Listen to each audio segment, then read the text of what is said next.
Dans la paracha de Tetzavé, on nous parle du Mizbach Hazav, de l'autel en or. C'était un autel qui se trouvait à l'intérieur du temple, sur lequel on offrait des encens. C'est la raison pour laquelle il est aussi appelé le Mizbeach Apnimi, Mizbeach intérieur parce qu'il est à l'intérieur, et Mizbeach Aktoret, l'autel sur lequel on offrait des encens. Dans la paracha précédente, paracha Teruma, on nous a parlé d'un autre Mizbeach, d'un autre autel.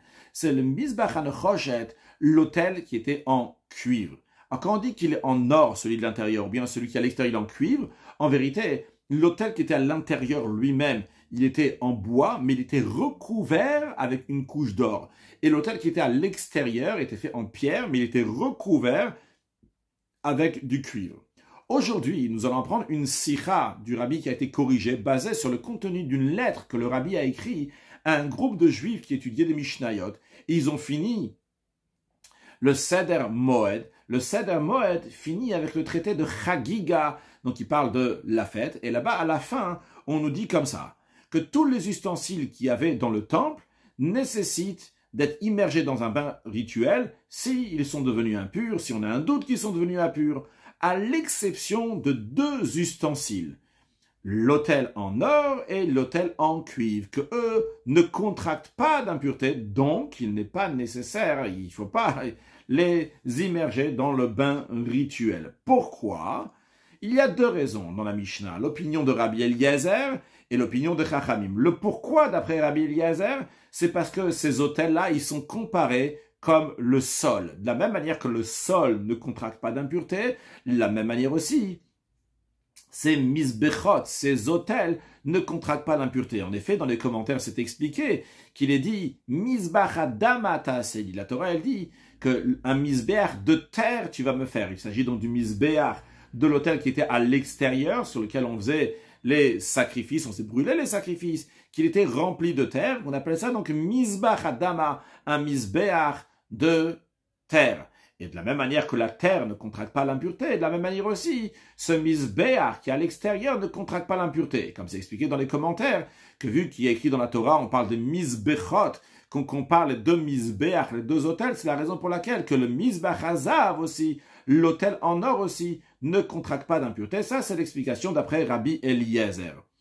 D'après les Chachamim, la Mishnah nous dit, la raison pourquoi ces autels ne contractent pas l'impureté, c'est parce qu'ils ont seulement une couche de métal sur eux. Une couche en cuivre, une couche en or pour celui qui est à l'intérieur. Mais ce n'est pas eux-mêmes. L'ustensile en lui-même ne contracte pas l'impureté. C'est vrai que le métal qui est autour, la matière qui est autour, que ce soit le cuivre pour l'autel qui est à l'intérieur ou que ce soit l'or pour l'autel qui est à l'intérieur, peut oui contracter l'impureté, mais vu qu'ils sont seulement un couvercle seulement ici, donc quelque chose, une couche sur le misbéach, eh bien ils sont battels, ils sont annulés, ils sont pas considérés par rapport au misbéach lui-même, et vu que le misbéach lui-même, que ce soit celui qui est à l'extérieur, que ce soit celui qui est à l'intérieur, ne contracte pas l'impureté. C'est pour ça que cette couche aussi ne contracte pas l'impureté. Ça, c'est le sens simple de la Mishnah. Maintenant, le Rabbi nous dit, la Torah sainte qui a été donnée de Hachem Yitbarach, qui est infinie, la Torah aussi est infinie, et elle s'applique et elle existe dans la même détermination, dans la même force, dans tous les endroits du monde, à toutes les époques, comme elle était au moment qu'Akadosh Baruch Hu l'a donnée au peuple juif, par Moshe Rabbeinu sur le mont Sinaï, de la même manière aussi, la Torah est à toute sa force aussi aujourd'hui, même dans l'obscurité de l'exil, dans tous les endroits qui sont sur le globe. La Torah est l'infini aussi par le fait que chaque chose qui est dans la Torah a de manière infinie des explications infinies qui se partagent en 4 catégories qu'on appelle le pshat, le remez, le drouche et le sod. Le pshat qui est le sens simple, le remez l'allusion, le drouche le commentaire, l'interprétation, le sod le cachet, donc ce qui est aussi les initiales d'ailleurs de Pardes. Pardes qui veut dire un jardin, un verger. Alors Rabbi nous dit, voyons, creusons qu'est-ce que cela veut dire pour nous aujourd'hui. L'allusion, la morale qu'on peut en tirer de cette Mishnah, en tant qu'enseignement, leçon dans la vie au quotidien est la suivante. Chacun, en fonction de sa situation, il est un migdash. Chacun de nous, on a un sanctuaire, un temple pour Hachem. Dans ce temple, il y a la shrina. Il y a la présence divine. Dieu dit, Veshachanti betocham. Je résiderai dans eux. C'est dans chaque juif qui a un migdash, qui a un sanctuaire pour Hachem. De la même manière que dans le temple, il y avait différents ustensiles, de la même manière aussi, chez chaque juif, il y a différents sujets.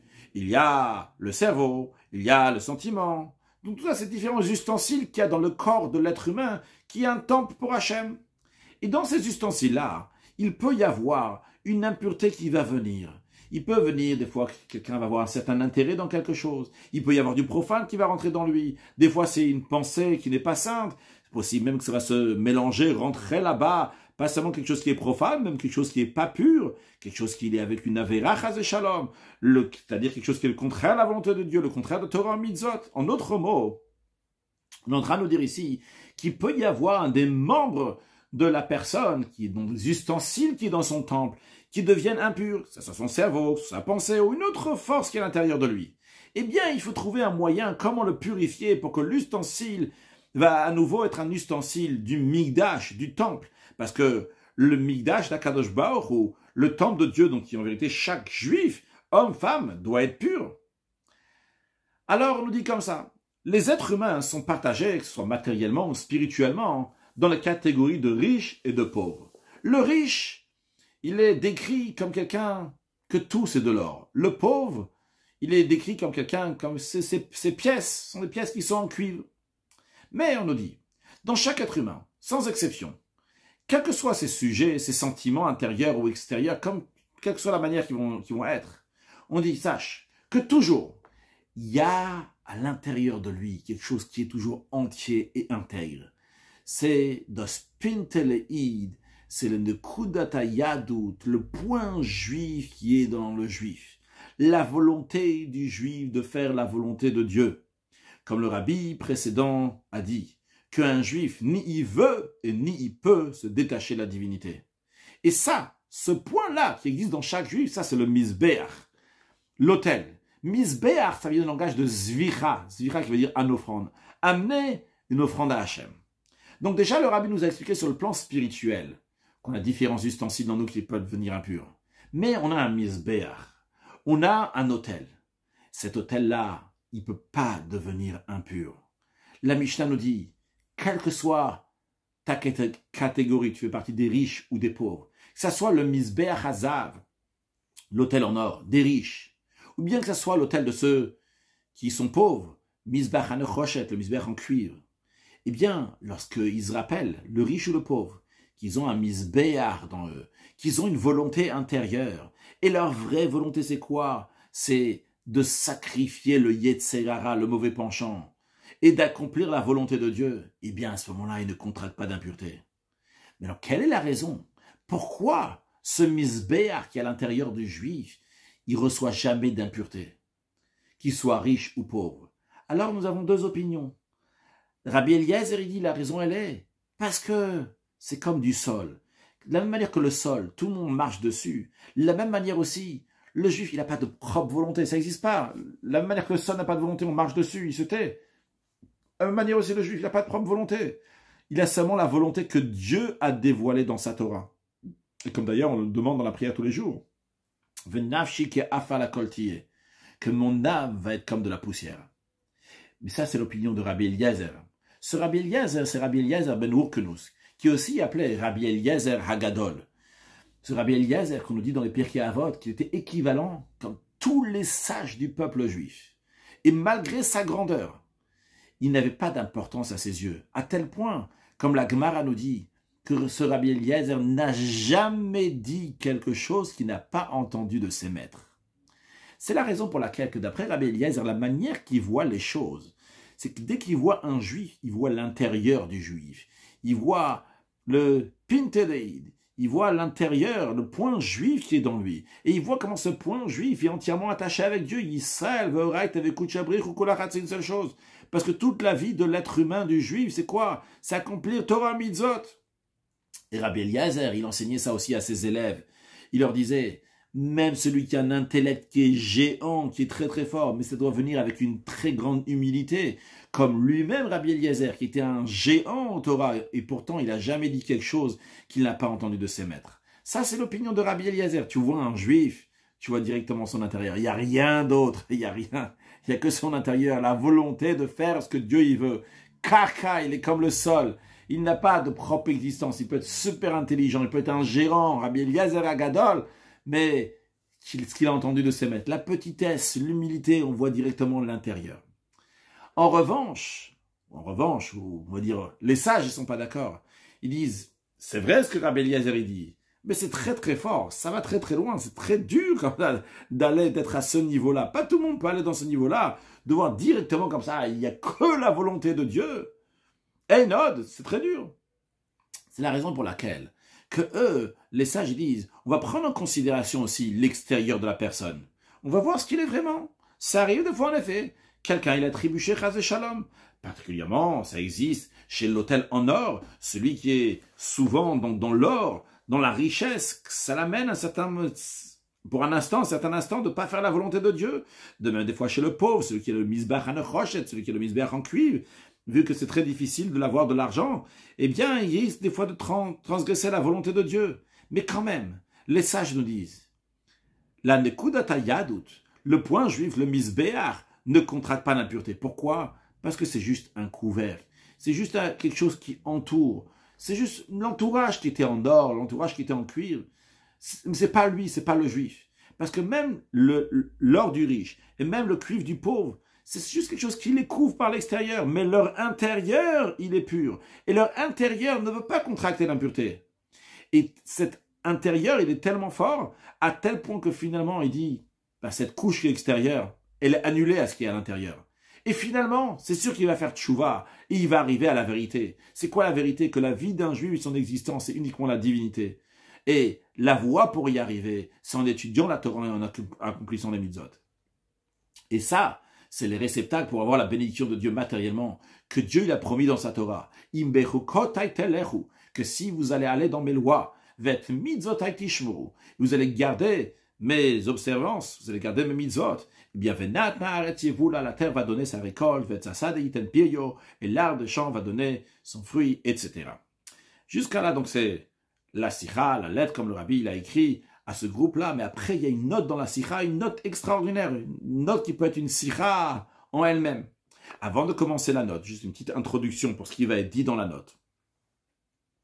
Le rabbi nous ramène une idée qui est expliquée dans le Derech Mitzvotecha, un livre donc, du Tzemar Tzedek, qu'il explique donc dans la mitzvah de construire le Beth Amikdash, qu'est-ce que représentent différents ustensiles.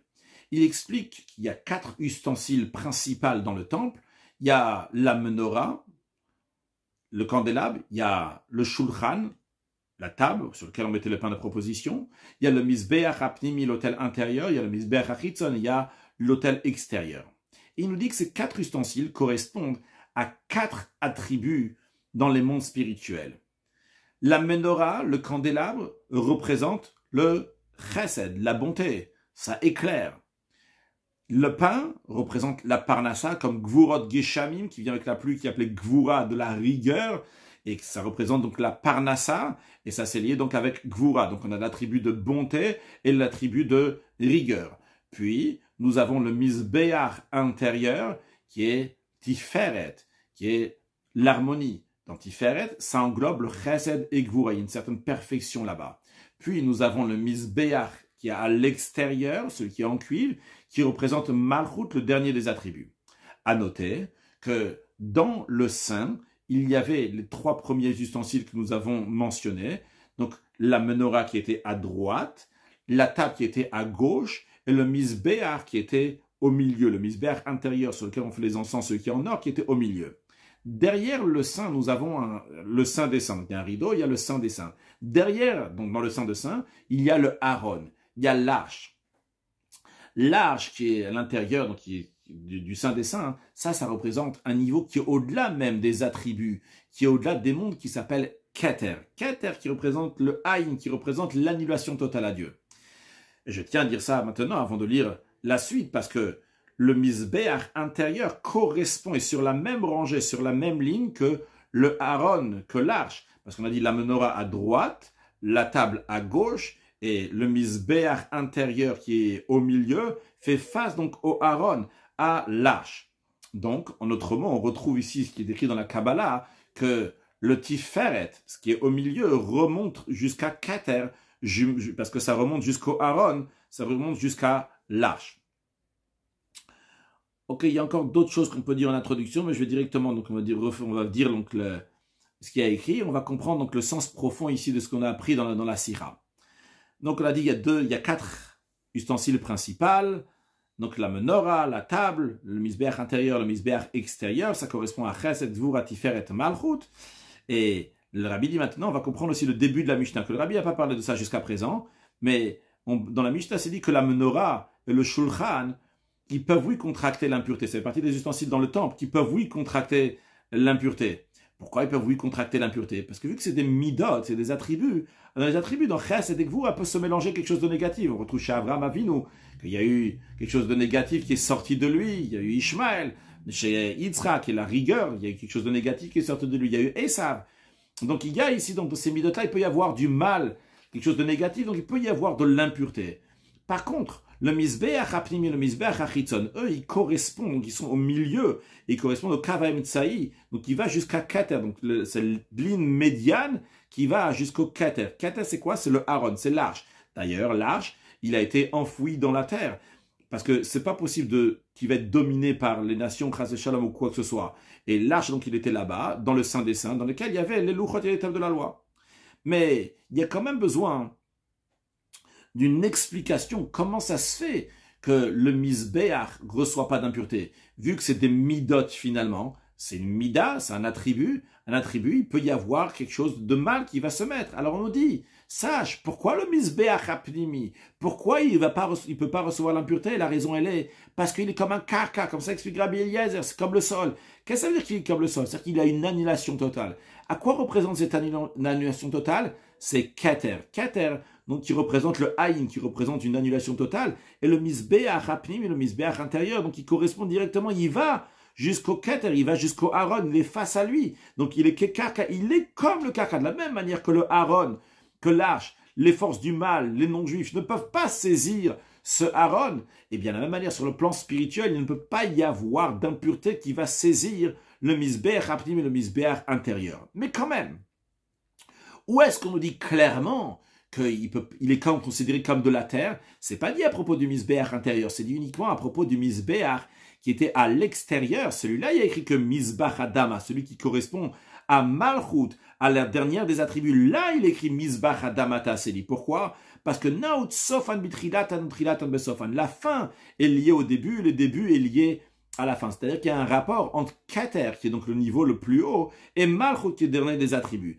À tel point, la force de Malchut, elle est que même lorsqu'il y a eu Shvirat HaKelim, c'est-à-dire que même lorsque les midot, les attributs qui sont dans le monde de Tohu, ont été brisés, ces Orod, donc il y a aussi des Orod, donc qui sont descendus après. Eh bien, il est dit que Ara id batlat, que la terre, elle n'a pas été cassée. C'est-à-dire que Malchut n'a pas été cassée, Ara seulement id batlat, elle a été annulée, mais elle n'a pas été cassée. Pourquoi? Parce qu'elle est liée avec Keter, et elle a le bitul, elle a l'annulation. Donc là-bas, c'est le misbach adama, on retrouve vraiment la notion de terre, la notion de bitul, dans Malchut, encore plus que Tiferet. Maintenant, dans ces deux misbeach, le misbeach qui est à l'intérieur, c'est un misbeach, on a dit, qui est en or, celui du riche. En effet, parce que ça fait référence à Tiferet, l'attribut de Tiferet qui correspond à Zer Anpin. Donc il est riche par rapport au misbeach Achitzon, au misbeach extérieur qui est en cuivre, et le misbeach qui est extérieur, ça correspond à Malchut. Malchut let le migamaklum, Malchut n'a rien d'elle-même. Maintenant, le Rabbi continue à expliquer, dans le sens profond, pourquoi ce n'est pas la peine de l'immerger dans le bain rituel, ni le misbeach apnim, ni le misbeach achitzon, deux misbechot. Parce que Tevila, l'immersion, c'est les mêmes lettres que habitul, l'annulation. Mais il n'y a pas besoin d'une annulation pour le misbeach intérieur et extérieur. Pourquoi? Parce que eux-mêmes, ils sont annulés. Eux-mêmes, ils ressemblent au sol. Ou bien parce qu'ils ressemblent au sol, d'après Rabbi Eliezer. Ou bien parce que l'extérieur, il est battel, il l'annule avec ce qu'il y a à l'intérieur. Maintenant, pourquoi il y a un désaccord entre Rabbi Eliezer et Chachamim? La raison, elle est parce que Rabbi Eliezer Hagadol, fait allusion à Atzmut Muut Ensavor, fait allusion à l'essence de Dieu. Et pourquoi il l'appelait Eliezer? Parce que Eloké Avi Be'ezli, parce que le Dieu de mon père est venu en mon aide. C'est pour ça que Moshe Rabbeinu l'a appelé son fils Eliezer. Et d'ailleurs, dans le Talmud, on nous dit que la raison, le Eliezer, le grand Eliezer, Eliezer Hagadol, c'est Rabbi Eliezer Hagadol qui est lié avec le Eliezer de Moshe, le fils de Moshe Rabbeinu. Il appelait Hagadol pourquoi? Parce que dans sa grandeur, on voit son humilité, comme on a expliqué dans la Sikha. Il était très très grand et pourtant il était très humble. Alors lui, il voit même dans l'extérieur, il voit directement l'intérieur. Lui, il dit pas que la couche extérieure est annulée à ce qu'il y a à l'intérieur. Lui, il voit pas de l'extérieur. L'extérieur, il n'y a que de l'intérieur, il n'y a que ça qu'il voit. Il voit Enod, comment il n'y a rien d'autre à part Hachem. Il voit l'essence de Dieu dans tout. Ça, c'est Rabbi Eliezer Agadol. Mais les sages, ils disent, la halakha est comme les sages. Parce que l'Oba Shamayim, ça se passe dans le ciel. On doit faire les choses dans le Seder Ishtash, de l'ordre de l'enchaînement des mondes. Il y a des étapes, il y a des niveaux, chacun a ses situations. Il y a ici quelque chose qui recouvre, il n'y a pas qu'à l'intérieur. Il y a quelque chose qui recouvre. Cette couverture en elle-même, elle pourrait recevoir l'impureté. Ça manque quoi? Vu que cette couverture-là, elle est soumise à ce qu'il y a à l'intérieur, elle est battelle à ce qu'il y a à l'intérieur. C'est pour ça que c'est battelle à la plimut. Dans la plimut découvre que même l'extérieur ne va pas prendre l'impureté. Le rabbi, après cette note-là, il dit Ve'en kalma comme le harir. Il n'y a pas, c'est pas ici l'endroit pour s'attarder sur ça. Ve'dai la mevin. Ça suffit à ceux qui ont compris. Mashiach now. Une excellente journée.